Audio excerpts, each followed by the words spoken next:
Hello, guys. I am really glad to see all of you today here on our live stream questions and answers. And my traditional question, do you see and hear me well? Because this is something that makes me anxious every time I start our live conversation. And greetings to all of you from many beautiful places. I'm really grateful that you follow my channel and most importantly, you follow the events in Ukraine. And good evening to all the beautiful community.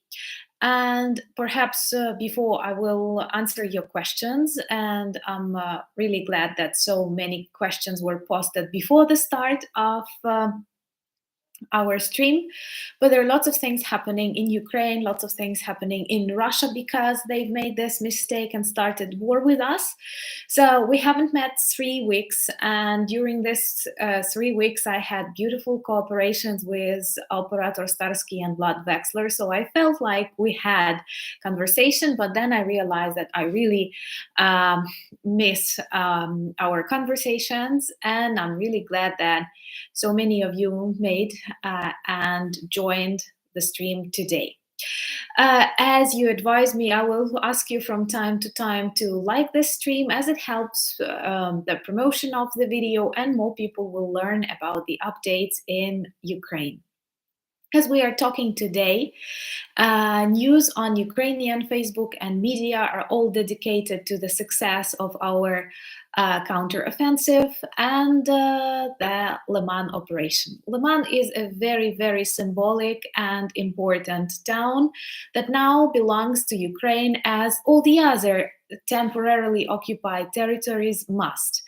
And we are really happy because of that. And there are lots of jokes, like yesterday or a couple of days ago, it was annexed by Putin, but now it returned back to Ukraine pretty quickly. And I'm sure all of that will happen to other territories that were occupied by Russia since 2014. So this is very and very important. At the same time, as Russians realize that they are losing and they have started this mobilization, they constantly talk about nuclear threats, and actually the pressure is rising in the world, and we can feel this escalation, Cold War style atmosphere. Of course, these things are getting dangerous, but at the same time, I do believe these are very vivid signs of Putin's end that will happen pretty soon. So I am very proud of Ukrainian armed forces, and I'm also very, very grateful for the support of our allies and also the attention of Russian trolls, because this demonstrates that like we are important and what we say matters. Now, with great pleasure, I will scroll some of your questions. So forgive my over-concentrated look, because I don't know, I have told you I'm a contact lens wearer and I do not always see pretty well. So, so many greetings from Hungary and Belfast and Hampshire and Switzerland. And I'm really happy to read the names of these beautiful places, and greetings to the people there. And question number one, of course, not a serious question, I guess. Would I like to be a president after Zelensky? No. When I was a child, I dreamt to be a president or a prime minister. I was very ambitious and I'm still ambitious, but I think that to be a president is very bad for your health. And like, I'm joking, but in general, I don't feel like doing that. I don't think I'm that famous and that influential. And when I look at Zelensky at the beginning of his term, and now I realize these are two people with like 10 or 20 years difference. So I would like to help and promote Ukraine in a cultural sphere, in maybe like, I don't know, in a cultural sphere. That's where I feel confident. And thank you to those who loved collaboration with Vlad. I loved it too. It was a very important and deep conversation. Greetings to Florida. And Nottingham, and Venezuela, and Ohio.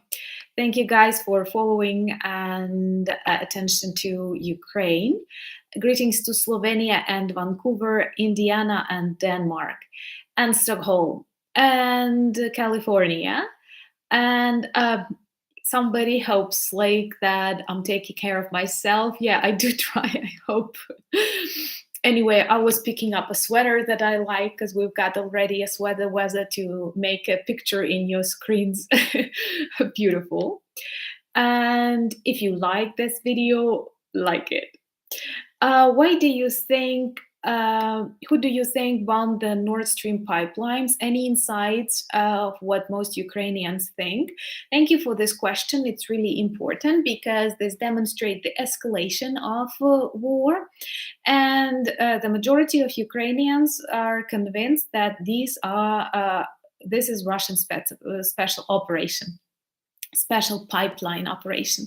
I have a separate vlog on that, so you can watch it on the channel. I do understand that media speculates lots of other versions naming different countries, but it looks like a dirty play. Something happened, something that not only threatens the energetic well-being of European countries, but also the ecology, and it doesn't seem like any other country is ready to do that.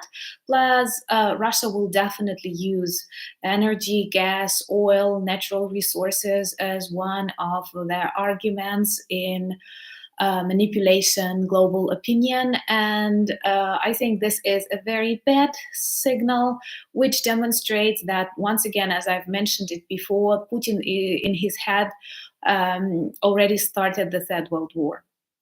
And it will not finish with infrastructure, and it does not depend whether you support or not support Ukraine, because it's just like with Hitler. He has this dirty plan in his head and he wants to continue. So it's vital for us to win and not to let him go further.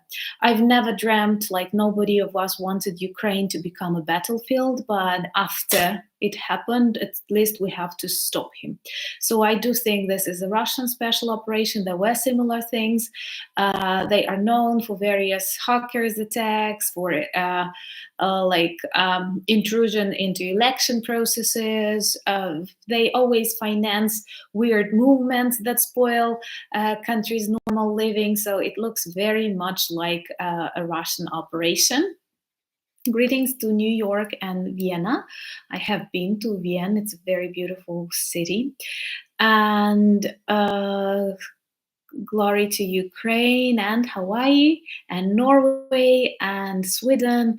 Thank you very much for being with us. And yeah, Le Mans is a very important victory, and this is something we all want to talk about, and something that inspires us greatly. And greetings to Munich and Bristol and France. And thank you for your prayers, and Texas and Belgium and Peru.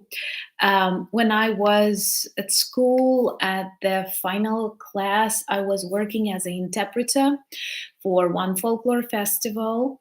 And I was working with a group from Peru, from the city of Arequipa.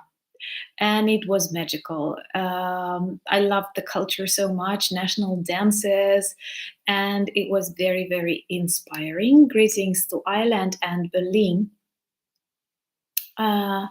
Yeah, I do like this joke, so perhaps I will quote Alan. Zelensky started as a clown and finished as a president, and Putin started as a president and finished as a clown. It is true, and it seems to me that now even those who supported him, he has former allies from these small totalitarian regimes or big totalitarian regimes. They see he's a failure, and he did not manage to fulfill the things he asked, for example, perhaps China's permission for, and people like his authoritarian friends, dictators, they are no more afraid of him, and in their gangs, it is a very, very bad symptom.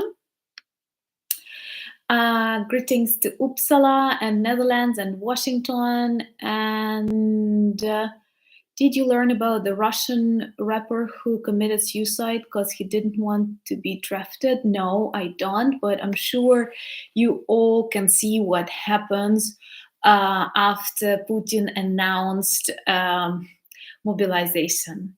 I hope I will have questions about that, but this looks like really bad. Well, first of all, there are protests, and many people want us to believe that these are good Russians. No. Rule number one, they do not protest against war in Ukraine. They protest against mobilization, and many of them speak about that. So only they are afraid for themselves, but they don't think it's totally wrong to come to a free and independent country to kill its women, children, and men. And also, many those normal Russians and bloggers maybe that you follow, they escape. So nobody cares about Russia. In Ukraine, we have a very active civil society, and we have corruption, we have problems, but at the same time, we have lots of watchdogs everywhere, lots of NGOs working right now. We have these Maidans because if we don't like something and our patience is over, we start doing something. And Russians, we start doing something inside the country, changing the president, changing the parliament, moving westwards if we want that.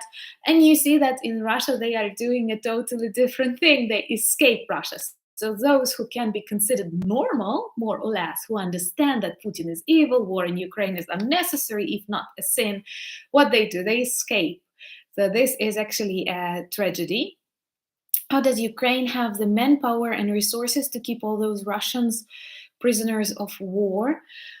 It is not a question that I'm an expert in, but recently I have seen on Facebook, after many heroes of Azovstal and other prisoners of war, Ukrainian prisoners of war, were released, we all saw how bad they looked. Like they lost dozens of kilos. They did not have proper medical help, and they were tortured.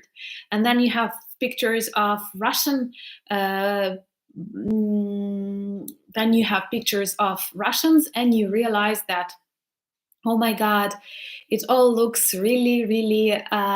They have enough kilos, and they feel really good. So in this case, it is.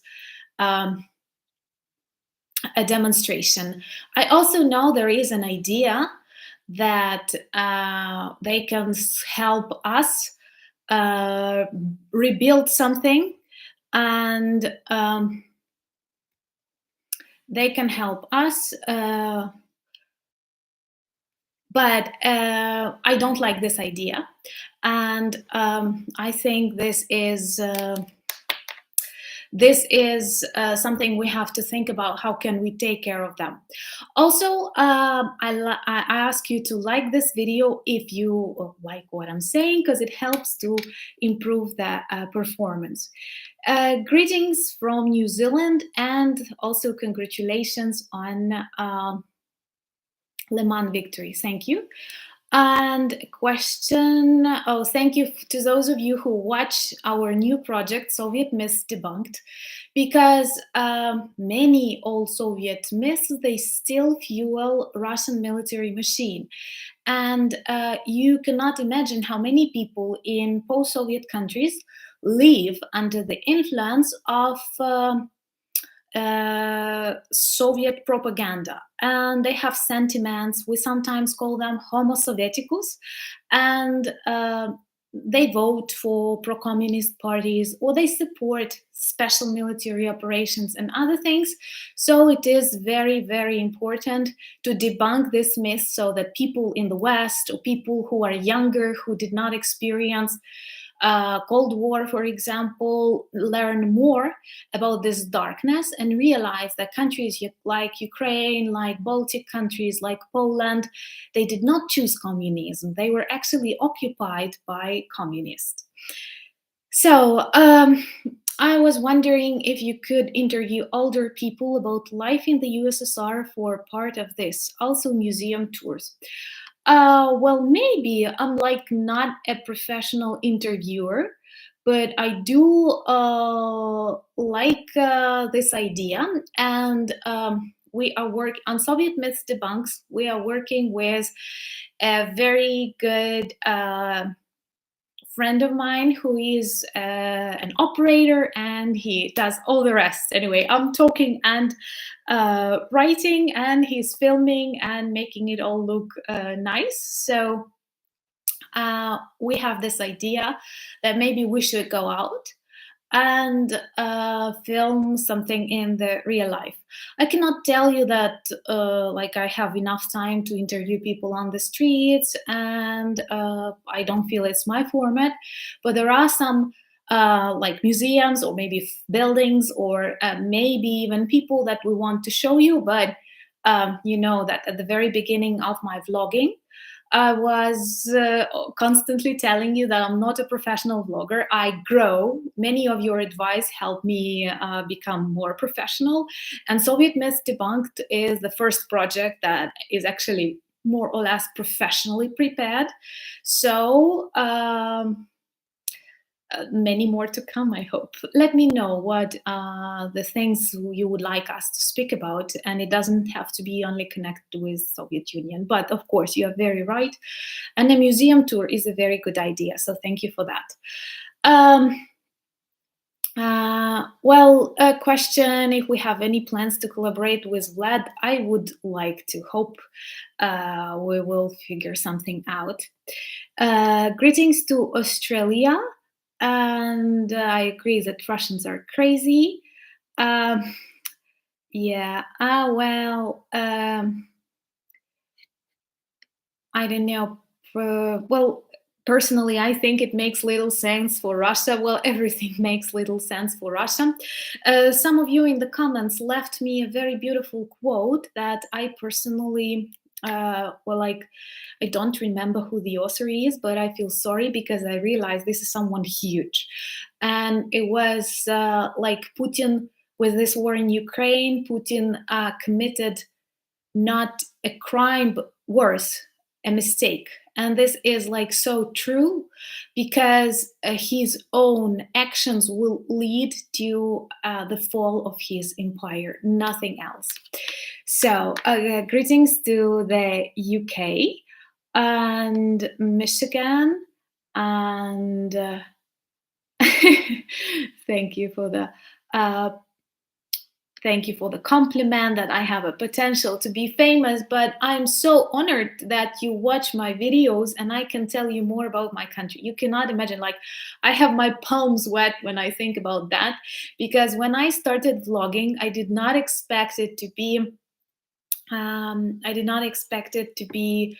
a serious platform where I can spread more information. And now I'm like overwhelmed with this possibility, and I'm waiting for the times when the war is over and I can introduce you to important and beautiful things about my country, when we can distract from tragedy, learn from this war, and at the same time discover many beautiful people, places, and so on in Ukraine.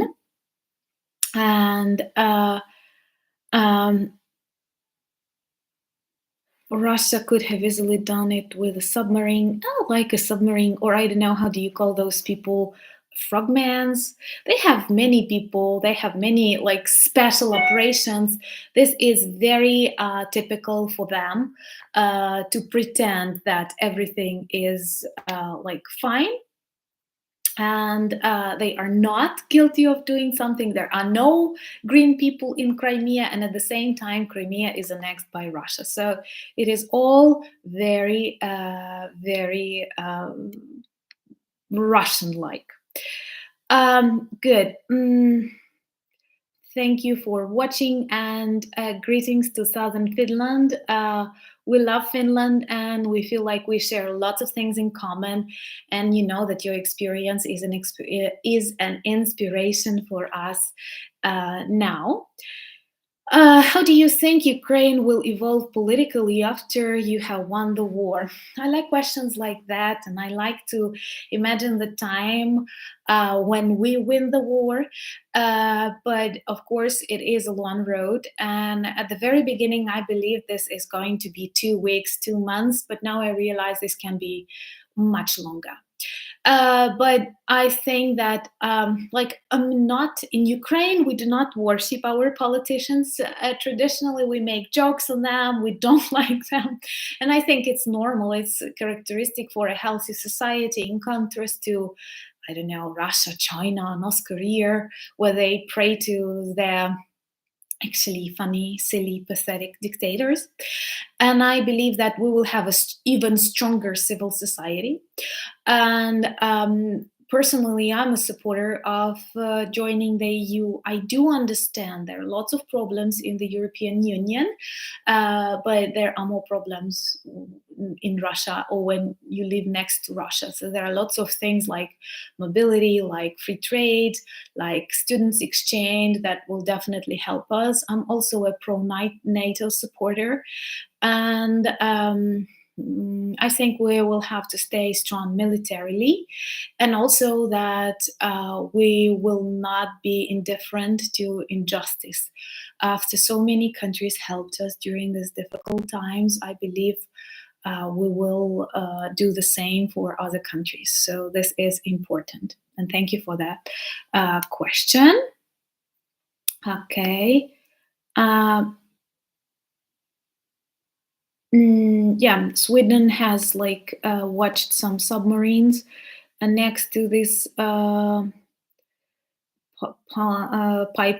and of course, I personally am sure these are Russians. Um, where did you get the name Anna? Was it also? It was also my great grandmother's first name. Yeah, I like my name. I belong to those people, like, people who like their names and people who don't like their names. So I'm the one who likes. And my like in Ukraine, maybe it will be interesting for you. I don't know. In Ukraine, people have a habit to use a patronymic. That is when you use your father's name, like not a surname, but and I have a little bit unusual one for Ukraine because my father's name is Leonard, and it was really difficult to find. Uh, it was difficult to find the name that suits the best. And Anna was the name that my mom loved, and it was her best friend's name, and they thought it sounds royal. So um, good. Thank you. Greetings to Paris. I have been to Paris and I loved Paris, but I think I cannot surprise you with this information because almost everyone likes Paris. Is the increase in Russian troops and manpower due to the mobilization a big concern for the Ukraine armed forces? The Western media doesn't seem to think so. It's a big deal, same here in Ukraine. And I will explain you why. Because, well, first of all, they mobilize people who are not professional soldiers, and all of their professional soldiers, they have already demonstrated that within half a year of this war, they managed to occupy just one big city in Ukraine, and soon this city, Kherson, will be taken back. So with all that professional army, they are not able to achieve what they want. This is a very nice illustration. Also, people who are mobilized, these are, I don't know, IT specialists, engineers, and others. And I don't think that these are people we have to be afraid. Also, their morale is really low, and one thing is when you protect your country like Ukrainians do, and a totally other is when you have to travel to another country to fight for a president, like I don't know what else. Also, they are really bad equipped, and they as far as I understand, and I have read some experts saying that they don't have enough resources to train all those people whom they mobilize, and many of them are coming already to Ukraine without, like, I don't know, even 2 weeks of preparation. And in Ukraine, the situation is contrary. We get trainings and weapons from our allies, and we are fighting on our own land, so it is always easier because, like, you have people's support, you know everything around, and most importantly, you protect your motherland. You're fighting for something really good and important. And Russians, what are they doing? They are coming to a country that lives better than they are to spread violence, poverty, and anger. So I will honestly tell you, nobody is afraid of this mobilization because it will not give us anything good or important. Thank you very much for the question. And so we completely support this Western media opinion. How do you feel about the people in the temporary occupied regions who accepted food and other help from the Russians? Do you think they are traitors? Well, I feel really bad about people who are now on the temporarily occupied territories because they are like in trouble, and the quality of life always falls dramatically after Russia comes. And we can see all that in Donetsk, in Luhansk, and elsewhere. This is a serious problem. And of course, if it is about survival, I'm totally okay that people need some medical help, people need food. But most importantly, people on these occupied territories, they do not support Russian occupation. Even those who were like more or less neutral to Russia, after a couple of days under the Russian regime, become totally anti-Russian. This is very important, and this makes our country stronger. And I hope that pretty soon we will be able to get back our territories. And you see that counteroffensive is very successful, and many regions, including, for example, Kharkiv region, we have all of it back up to the borders of 1991. So I hope soon it will be with the rest. And Liman is a very nice signal too. Yeah, javelins are very good for winning. Greetings to Freiburg. And thank you for those who watched us with Operator Starsky on the shields. It was a very interesting experience, and I loved it.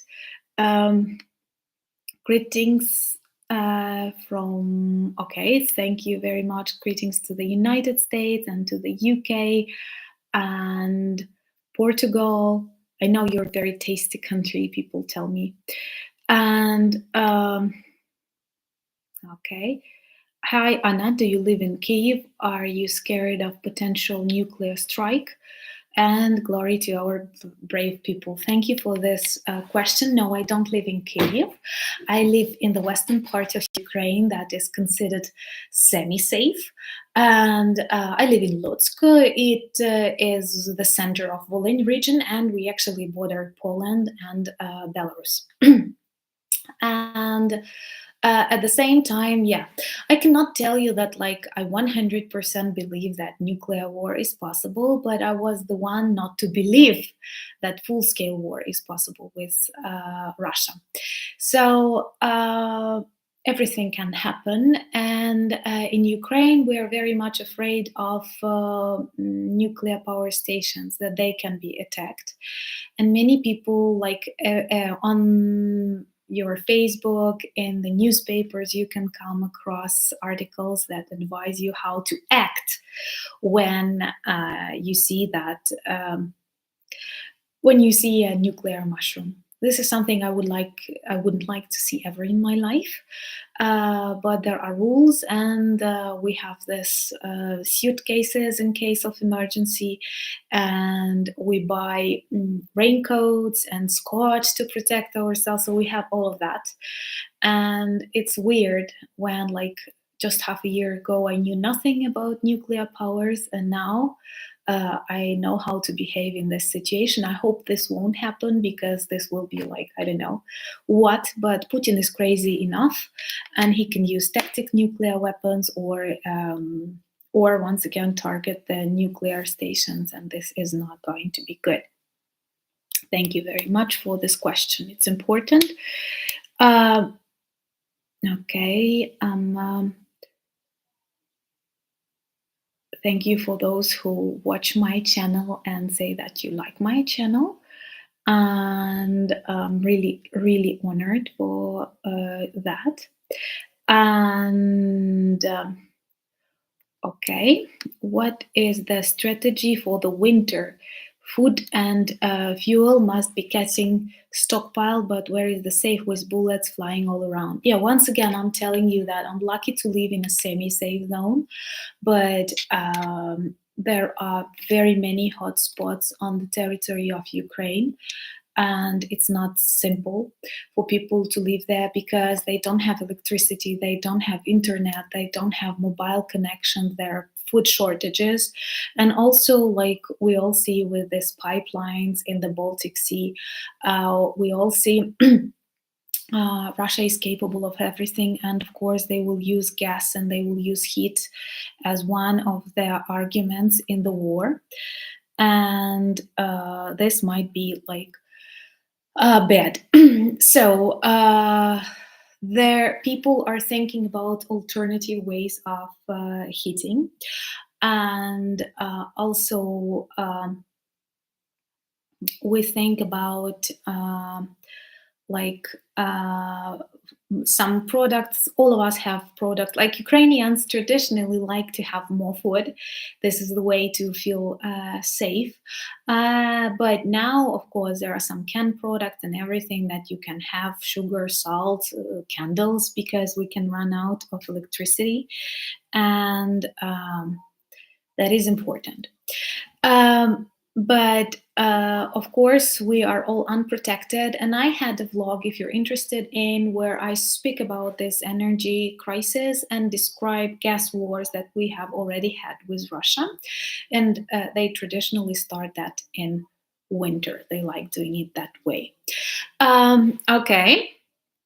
Do you think most people in Donbass want to be a part of Russia?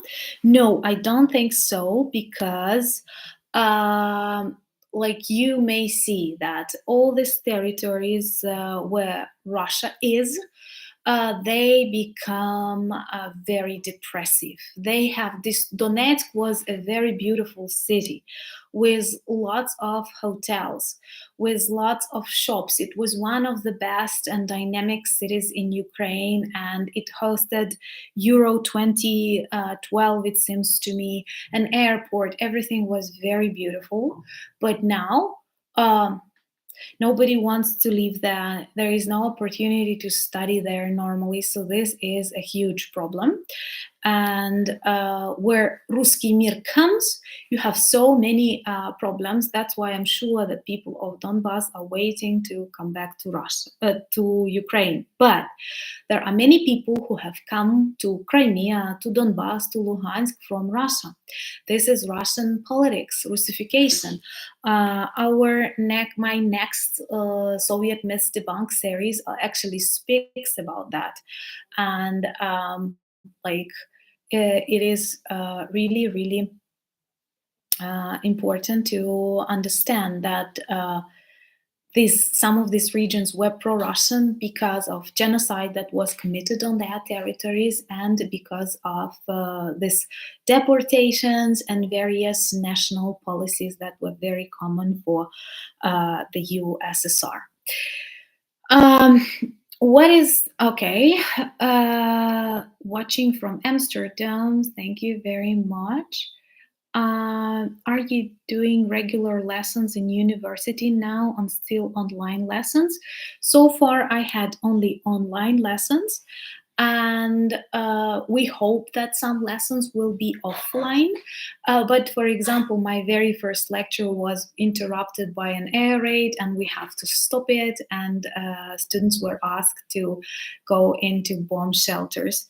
That's why schools, universities, all of that, they have a very difficult schedule, so that people can come and communicate offline, but this is not a normal duration of a class. But for example, I don't know, one class comes on Mondays, other on Fridays, so that we have enough places for people to hide in bomb shelters. Because once again, no one was waiting for war to come in the center of Europe in the 21st century, so people were not prepared to that. But COVID prepared us, and also we have to keep in mind that many families are refugees now in Europe, and online education allows them to participate in the process. Good. Putin and his long table, a long spoon to, his long table is like a demonstration that he is a coward. We have to understand he is not normal, he's not sane, he is not strong, he's just a coward, loved bluffing and terrifying others. And just like a bully, when you oppose him, he gets lost, and this is a problem. Good.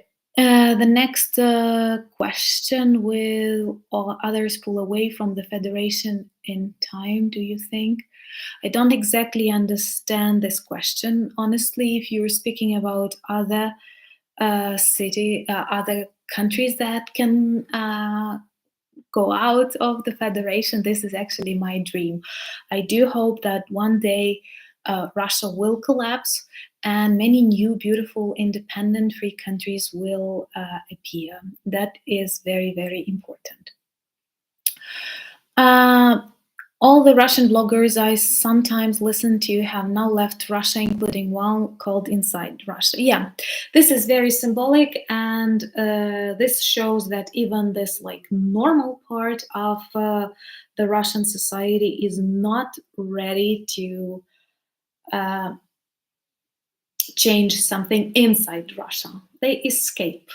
So when I think about normal Russia, is it possible to make this country normal and civilized again? I realize that perhaps no, and that is a tragedy, because every decade they produce a new dictator. Okay. Yeah, protest in Belgrade. I did not hear about that, but I'm a fan of I love Belgrade. That's a beautiful city. Thank you for, like, Ukrainian people have to be strong. Saludos desde Mexico. Gracias. Yeah, this is a very nice comment. Thank you for that. In Ukraine, the men returned to fight. Yeah, many men returned to fight. And in Russia, they escaped. And that is a problem. And that is an illustration. I do think like they manipulated this idea that Ukrainians are and Russians are brothers, but you can see that we are very, very, very different. And this is obvious that we are very different. And now this war also demonstrates that. We fight for freedom, democracy, and they like something totally different. Hi, from Northeast UK. What are your thoughts on Russian fleeing? Personally, I don't think they should be allowed into other countries. They need to stay and fight for the right cause. Yeah, I personally think so too. And I'm really disappointed that they are not doing that. And those who are considered normal, as I have already said, they escape Russia. And sometimes we have this joke in Ukraine that the majority of problems that they have in Russia are caused by Kremlin and Putin's regime. And if all the soldiers that we have now on the territory of Ukraine could turn back and go to Kremlin, in half a year that they would have a normal country. But they are not doing that. And once again, I have this question. I ask this question myself very often. But I like this idea that one day it will be possible to live next to Russia as a normal country, but it's weird. Good. The next question. Some media and influencers are saying that Ukraine treats badly to Russian and wanted to eradicate them. Many Russian and East don't want to live in Ukraine and join Russia.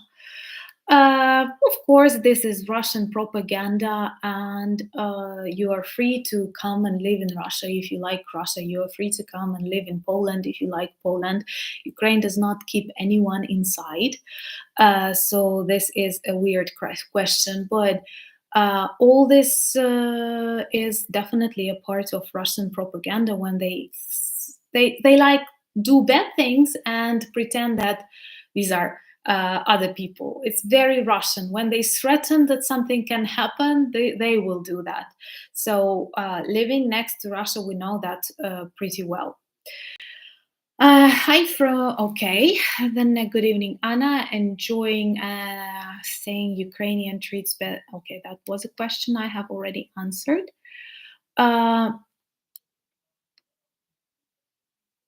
Good evening. So, do you think the war would not have happened if Russians would have faced, acknowledged their historical autocracies? Yes. Would they have understood? Yeah, will for independence. Russians, and I like it. Vlad Wexler has a perfect video on that. That Russia lacks identity. And this identity crisis is very serious and toxic for Russian society. Somehow they decided to steal our history and to pretend that they are Kiev Rus and so on. But when they start popularizing this myth, they are not able to do that. And it becomes their problem. And when you lie, there is a certain point at which you have like to stop and face the reality, and perhaps this is it. And if they like knew more about their own history, if they could speak about Stalin and his crimes, for example, Holodomor and other, they would definitely be a healthier country. They would never start war in Ukraine, but you see, it is like impossible. And also, when I imagine Russia after this war, mm, and when I think about the steps that were taken in Nazi Germany when they were introduced, like to the crimes of the Nazi regime, so there were excursions to the concentration camps. I would like something similar to be organized, and Russians could visit Mariupol, for example, and see what their brothers, husbands, I don't know, did to Ukrainian people. This is very important.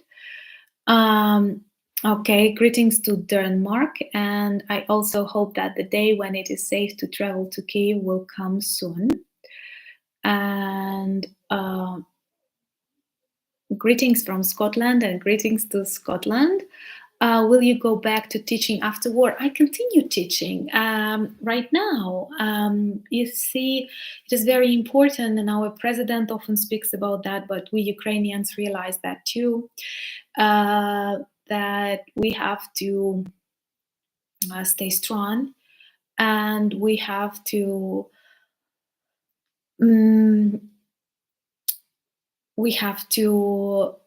do what we can on our positions in our professions. This is very important, and that is why many people who left Ukraine, for example, at the beginning of this war, and now realize that their regions are more or less safe, they returned back and started working. So because economy is another front, informational front where I will try to be useful, for example, is too important. So I teach, and the universities continue working. We have just to adjust to these new norms. And for example, when we have an air raid alarm, we have to stop, or we don't have this beautiful inaugurations and parades of students because it can be dangerous. But we work. Greetings to Dallas, Texas. Yeah. Yeah. I hope that Moscow celebrated the liberation of Izum with fireworks, and yesterday they had a concert. Yeah, that's a nice sarcasm. Yeah, I think they should like uh, put Putin into a mausoleum next to Lenin. That would be a cherry on the top of the cake. Might be a nice idea. Uh, Out of the Russian vloggers, the last 2 days, no one mentioned the missile attack on Zaporizhia. They only care about discomfort, departure. Yeah, and actually, I'm very dissatisfied with that because even those Russians who seem to be like young people, different people, they are concentrated on sanctions. They are concentrated on various brands leaving Russia, but they are not doing something for the change in the world or in their country or in Ukraine. And when columns of civilians are shot, when, for example, in Dnipro, the family is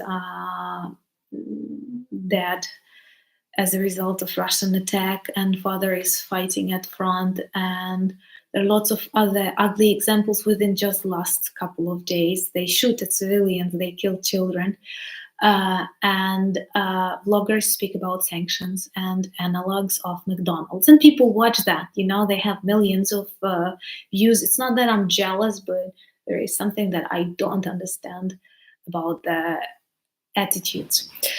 So, like this stream if you like it. Um, okay, thank you for the love for Soviet myths debunked. This means a lot to me because I'm working on that, and this is not that easy. Um, and I agree that news on Le Mans are fantastic. And do you get stressed out sometimes or over getting out a video every day? Like when you live in a country at war, filming a vlog will not stress you out. When I cannot, for example, I'm lucky to live once again in a city that is not often attacked, that does not have Russians and Russian tanks on the streets and never had. But but uh, I hate it when I cannot, for example, continue my lecture because of the air raid alarm. I hate it. This is really bad. So this is what makes me stressed out. And I'm always glad to film a video, and sometimes I think long, sometimes the ideas come quickly, and you can always ask me questions. I will be glad to answer them. No super chats because I don't know yet what that is. But thank you for the support you provide to my channel. It's important for Soviet myths debunked, and your coffees and your Patreon donations go into that. So thank you for supporting me. And now, what do you think should be done with Russia draft bloggers who are now being welcomed by Biden with open arms here in US?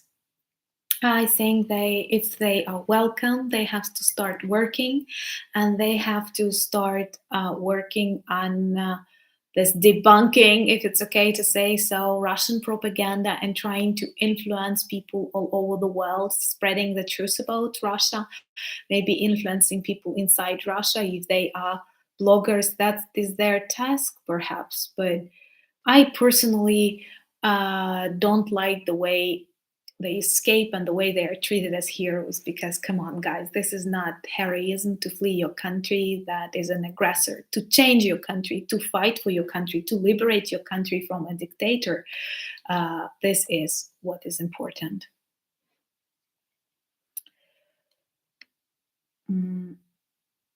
Okay, are you afraid for nuclear war? Well, I'm afraid of a nuclear war. Do I think it's real? Like, I don't know, from day to day, my attitude changes. I've mentioned that before. I did not believe that full scale war with Russia was possible, but it is. So now I believe almost everything that Putin threatens, but I don't think he will be able to succeed, but he can spoil lots of human lives. That's what he does every day in Ukraine. Okay. And I feel that there are indeed many Russians that were against this war with Ukraine from the very beginning, not are all just running to save their neck. Like, Russia is a huge country. And even if they have problems during protests, when hundreds and thousands of people in other country die because of your country, I think you don't have to be afraid to protest. You have to liberate yourself, but that's what they don't want to do. What is Ruski Mir? I have a separate video on that. Let me drink some tea. I have a separate blog on that, so you can look it up. And this is a special doctrine that was developed by Putin and his philosophers and co. And they try to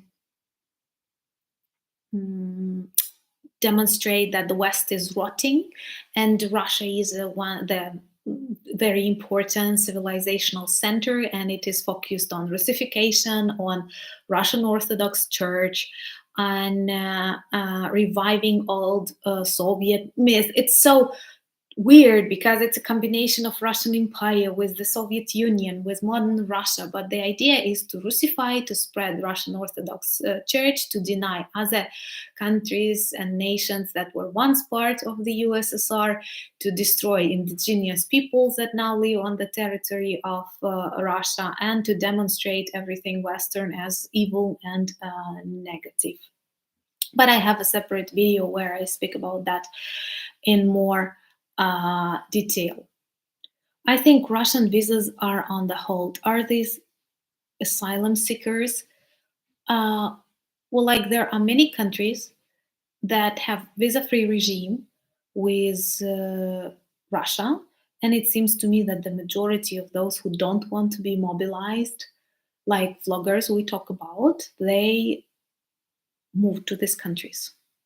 And actually, I feel very sorry for these countries,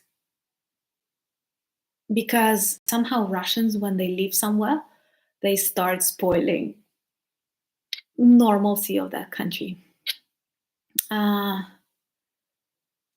Ukrainians seen India in a different way since they back up Moscow a lot?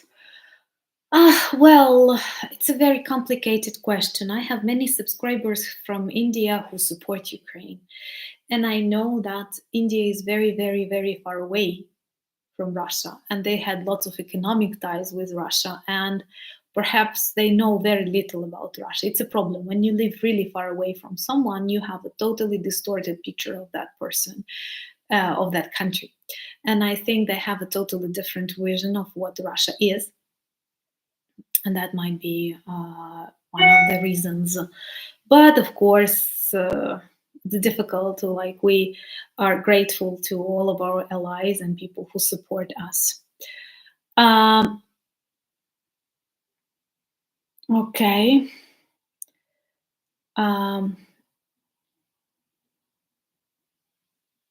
Some questions that I don't know answers to. Even for questions, sorry. How do you get fuel for vehicles for military?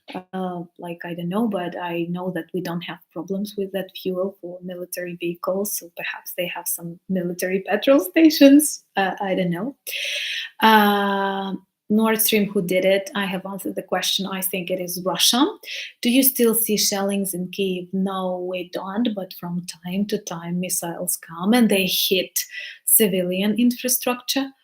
Antonov plane Mria, if a minute, was destroyed, but it will be rebuilt because it's very symbolic and important. And when will we do a photo shoot? How can we do that photo shoot? I have nothing against, but if you mean an online format, let me know if it is possible. And a question, is the toilet museum still in Kiev? Orcs did not steal. Yeah, there are I see lots of toys showing Russian orcs stealing Ukrainian toilets. And guys, this is like whom we are fighting with. Like the second army in the world turned out to be the second army in Ukraine, and looting, raping, stealing, it all looks really, really bad and really, really sad. Russia must be punished for this beyond sanctions. Any ideas? I don't know, but it must be punished. But once again, I do not believe in Nuremberg style or in Hague court, honestly. So maybe the collapse of Russia is the best option. And like there can be a Moscow region and Siberia and Yakutia and other beautiful and independent countries.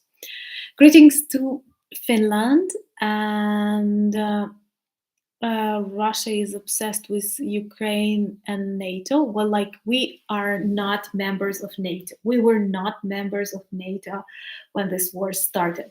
Russia always needs an external enemy, and NATO is the one. So they have used the idea that NATO is very close to us, or there are NATO bases on the territory of Ukraine, just as an excuse to start the war, because everyone knows and every intelligence service can support that.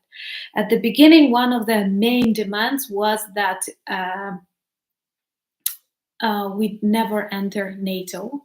And now, yesterday, the president signed the application for NATO membership, and this shows that we totally don't care what Russian President Putin wants from Ukraine, because we will win this war and we will live as we want to live. And maybe we will even liberate the poor, gloomy Russia so they can try and live normal life. But they will get a new dictator for themselves, because that's what they like. You see, similar number of likes and people watching. That was awesome. Good. What will you do for Sing when we defeat Russia? Feel happiness, perhaps, and I will feel calm.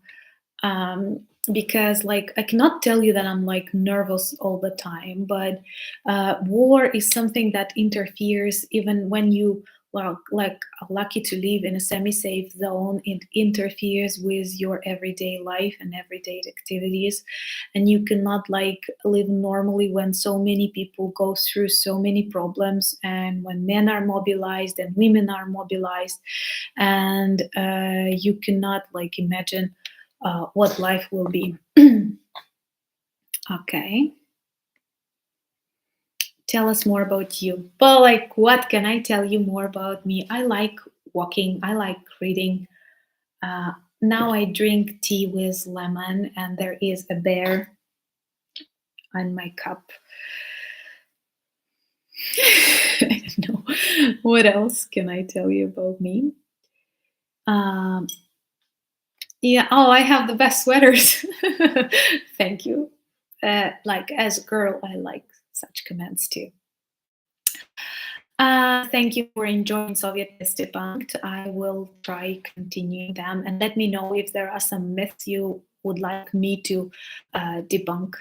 And I'm really grateful for the opportunity to do that.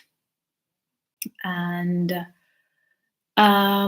okay, thank you for the beautiful comments that you leave, and I'm looking for some more questions. Greetings to India and Salt Lake City, and for your support that you share. This is amazing, and believe me, Ukrainians were very much surprised at the beginning of this war when we were desperate and lost and we didn't know what will happen.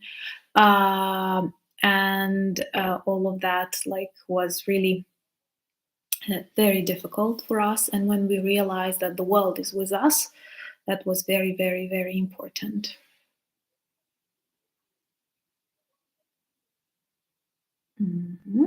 Okay. Yeah, to make jokes about the president, it's okay. I think it's totally normal, because like presidents are people, you don't have to worship them, and in Russia they like worshiping them. And do you play a musical instrument? Do you have very long fingers? Yeah, I have very long fingers that don't play any musical instruments. So I'm sorry, that is not really good. Yeah, what do I teach at the university? At the university, I teach some like communicative strategy of the European Union, EU-related subjects, translation, interpretation, simultaneous interpreting, political linguistics, and creative and technical writing. These are the subjects I specialize in. What problems I expect for winter? Problems with gas. And like people are thinking about alternative ways of heating, and this can help us survive the winter. And we hope the winter may be warm. That is important too. Like I have already answered the question, what I teach. Do you think that Ukraine will take back all the land that has been stolen by Russia? Yes, I believe. I think so. I think it's not just like my desire to believe, but we have some real reasons to believe in that. And that is good. With this successful counteroffensive, with Lend-Lease and support of our allies, this is very important. Ukraine is so beautiful, you are right, and I dream the time will come when it is safe to travel to Ukraine and discover our beautiful country and its history, its cultural heritage, beautiful nature, and all of that. And okay, what to do with Russian citizens in Luhansk and Donetsk, sending them in Krasnodar? Like, we are not Russians. We are not going to deport them. Like, they can leave according to Ukrainian rules, but I don't know. Yeah, Soviet myth debunked. Russian army, strongest army. Soviet army, strongest army. This is one of the episodes that we have already filmed. So you see, you are reading my ideas, and that is important. Good. Thank you for a compliment for my manicure. That's good. Thank you. Yeah, you can send me an email, and the information about my email you can find on my channel section. There is an email that you can use and communicate with me on professional subjects. Anna, if a museum is created in Ukraine to educate and honor the memory of the people who fought, suffered, and died in this war, would you work there as an educator? Well, I'm not a museum person, but I think such museum would definitely be very important. And of course, it's too early to speak about its construction because the war still continues and we don't know how many people can suffer from this war. And I'm personally not a fan when the streets are renamed or the monuments are built when people are still fighting. So first we have to finish this war, and then we can start counting the heroes and the victims and commemorating them. But the idea, I'm sure, something similar will appear. And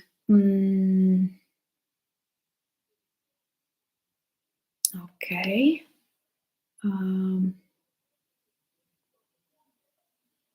Do you think that the Russian mobilization might make future counteroffensive difficult? No, I think that Russian mobilization can lead to serious internal problems in Russia. Actually, it will.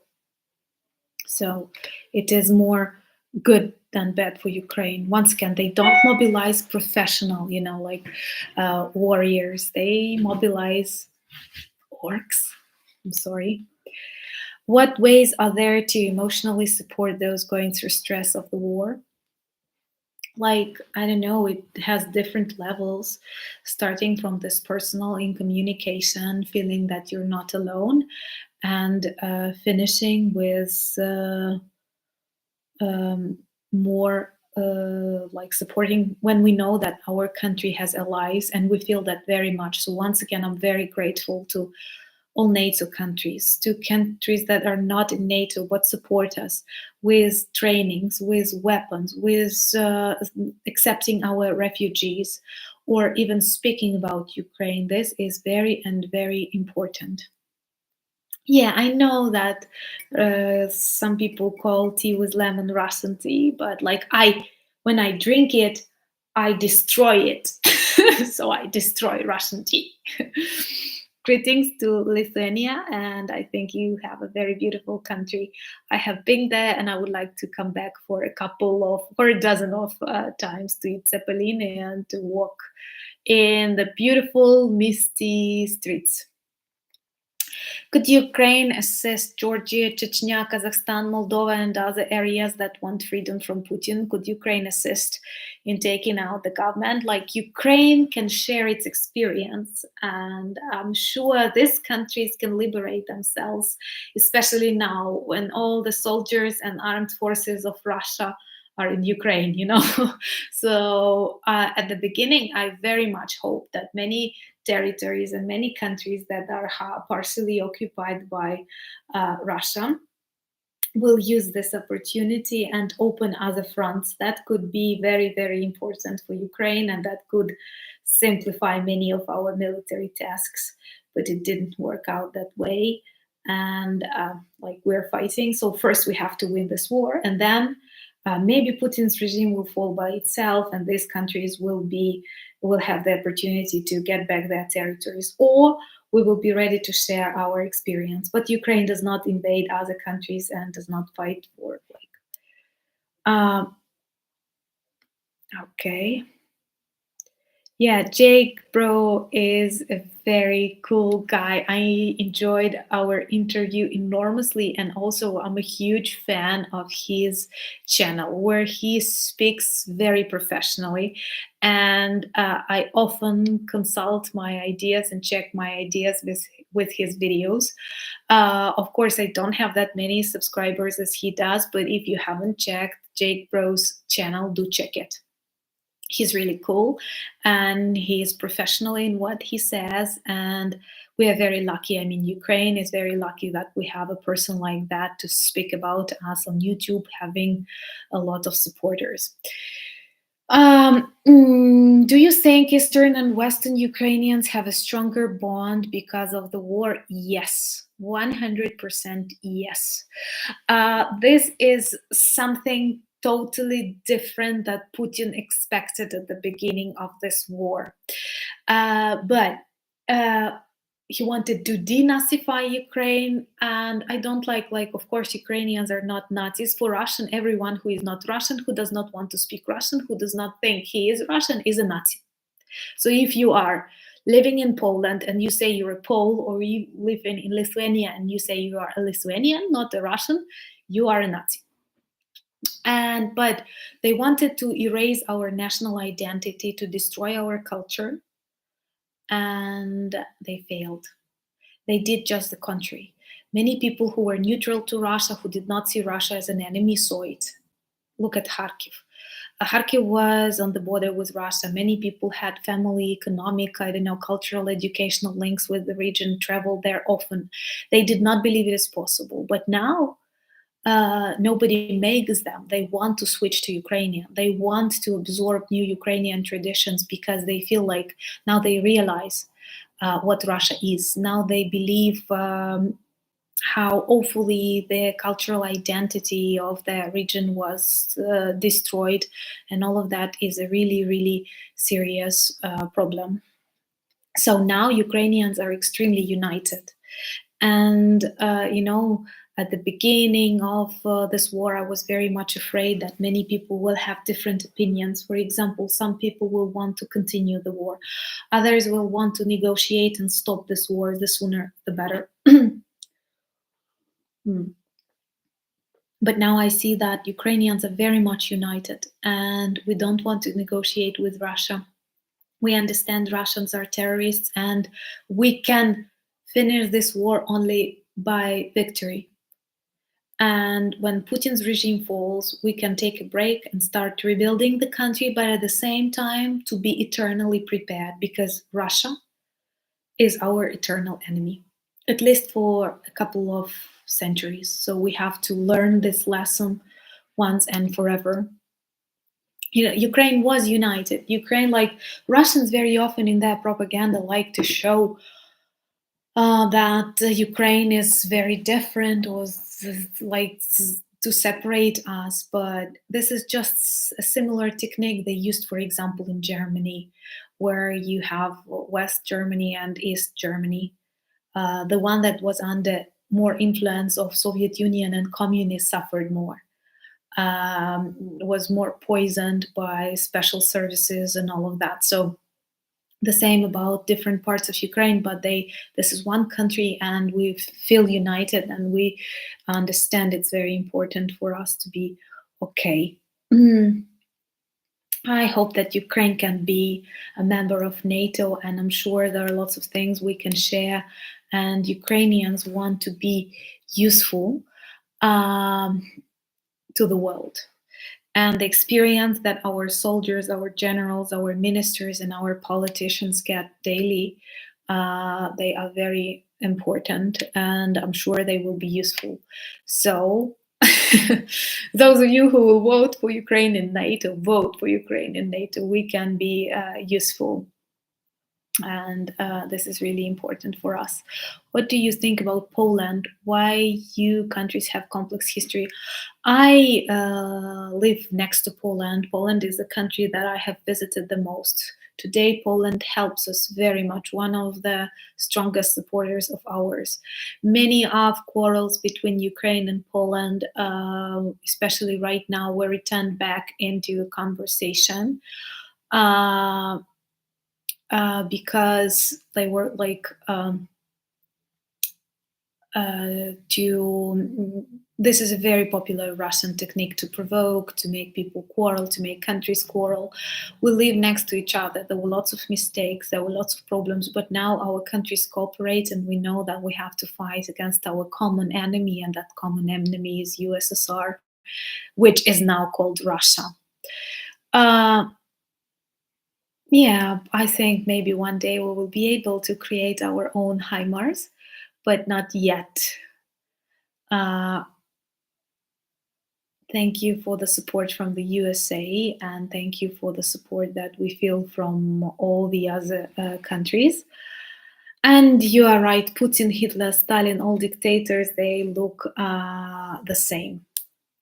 Okay, let's have like a couple of more questions, and soon we will finish our stream, but I'm very grateful for your support and your attention. What about Hungary? How is your relationship with Hungary? It's difficult because we always, Ukrainians, separate governments and people.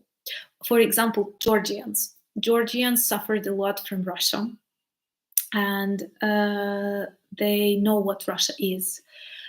Some territory of their country is occupied by Russia now, but the government of Georgia is pro-Russian, and it was kind of a problem for us, like when they were staying neutral at the moment when neutrality means you support Russia. But people in Georgia, they totally support Ukraine, and this is very important for us.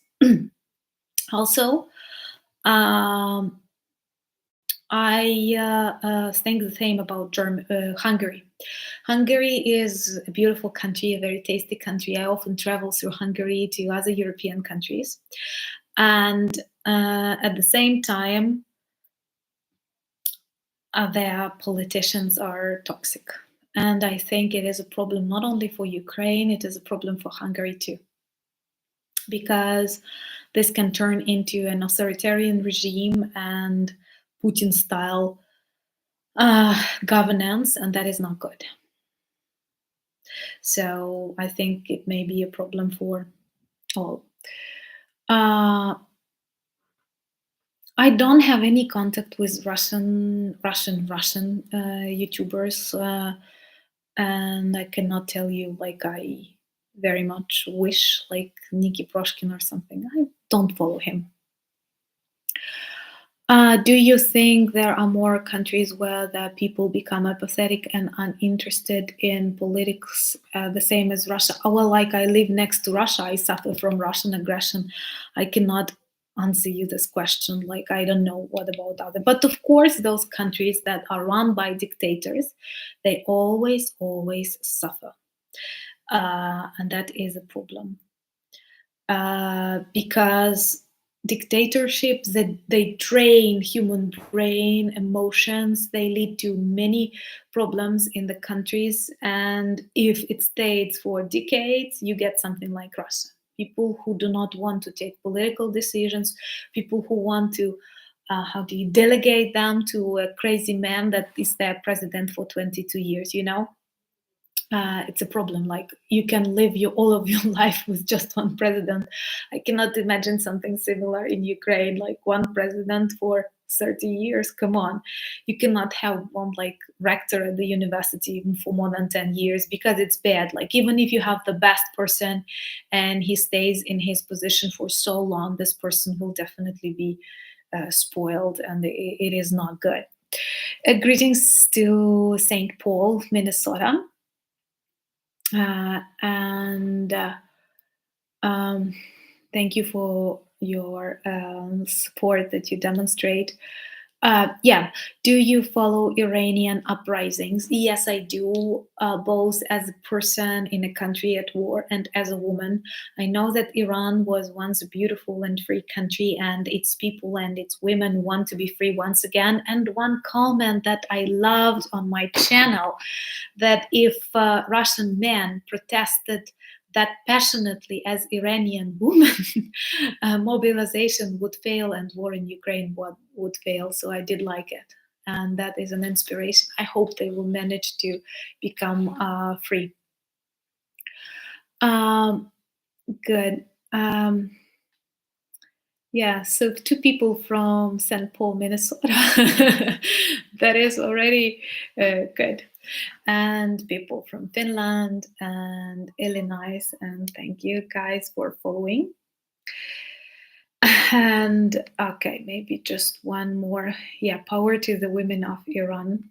And I have already told you that this war taught me that we have to be very attentive to other countries and other places where people have war. And I have promised myself that I will always be attentive to what is going on around the world. I will never ignore that. And I will always try to choose my side, because sometimes when something is happening really, really far away, it seems to you that you may not care about it, but that is very wrong. And now, waiting for the support of the world, being grateful for the support of the world, I understand how important it is to do the same for others. So believe me, I'm sure Ukraine will be a country like that, and Ukrainian citizens will be like that. What do you wish Europe to be like after this? Stronger, more united, and more experienced, because it seems to me, yeah, we are a global society today, I agree with that, but it seems to me that many civilized countries, they, including us, we were too relaxed. We believe something so bad, something so evil, something so dark is impossible, but Russia persuaded us in the country that evil exists and unpunished evil grows. So I want us to be like less naive. It's good when you can afford yourself to be naive, but not now, until Russia is cured, until its people realize they don't need any other dictators. They don't have to worship Stalin. They don't have to worship Putin. They don't have to worship someone who can be worse than Putin. And that is important to understand. So for me, Europe must stay united. beautiful in its diversity, beautiful in its freedom, democracy, with some mistakes, with some problems, as everyone is, but less naive and more like ready to react. Because when you manage to stop dictator at the very beginning of his career, we have less victims. I personally imagine that if the world reacted harsher to the annexation of Crimea, we wouldn't have this problem right now in Ukraine. But many people saw that, like, okay, maybe Russia has nuclear weapons. We don't have to fight with them, and that is like uh, that is not good. They, as soon as you react, the quicker you react, the less aggressive bullies are. So I think it is very and very important this way. Okay. It was a very beautiful evening with all of you, and I'm really honored to have you on my channel. And this is a true community that inspires me, and the help of the world that you demonstrate daily. Your strength and patience inspires Ukraine a lot. You cannot imagine how grateful we are every day for the fact that we will win this war. And we know that we will win this war because of you too. We have to stop Putin. We have to liberate the world and return back to normality, traveling, eating, reading, writing, experiencing, curing ourselves. So, like this stream if you liked it. I'm very grateful for your support. You can always buy me coffees or become my patrons. I try to develop my channel, and I'm also grateful for the ideas that you provide in your comments, in your emails, because there are many things I want to tell you about Ukraine, and you are a true inspiration. And a huge virtual hug to all of you. And if you're new to the channel, subscribe, share, because I want more people to know more about Ukraine. Thank you for the support and love that you give us. Ukrainians love you a lot. Slava Ukraini, and see you soon.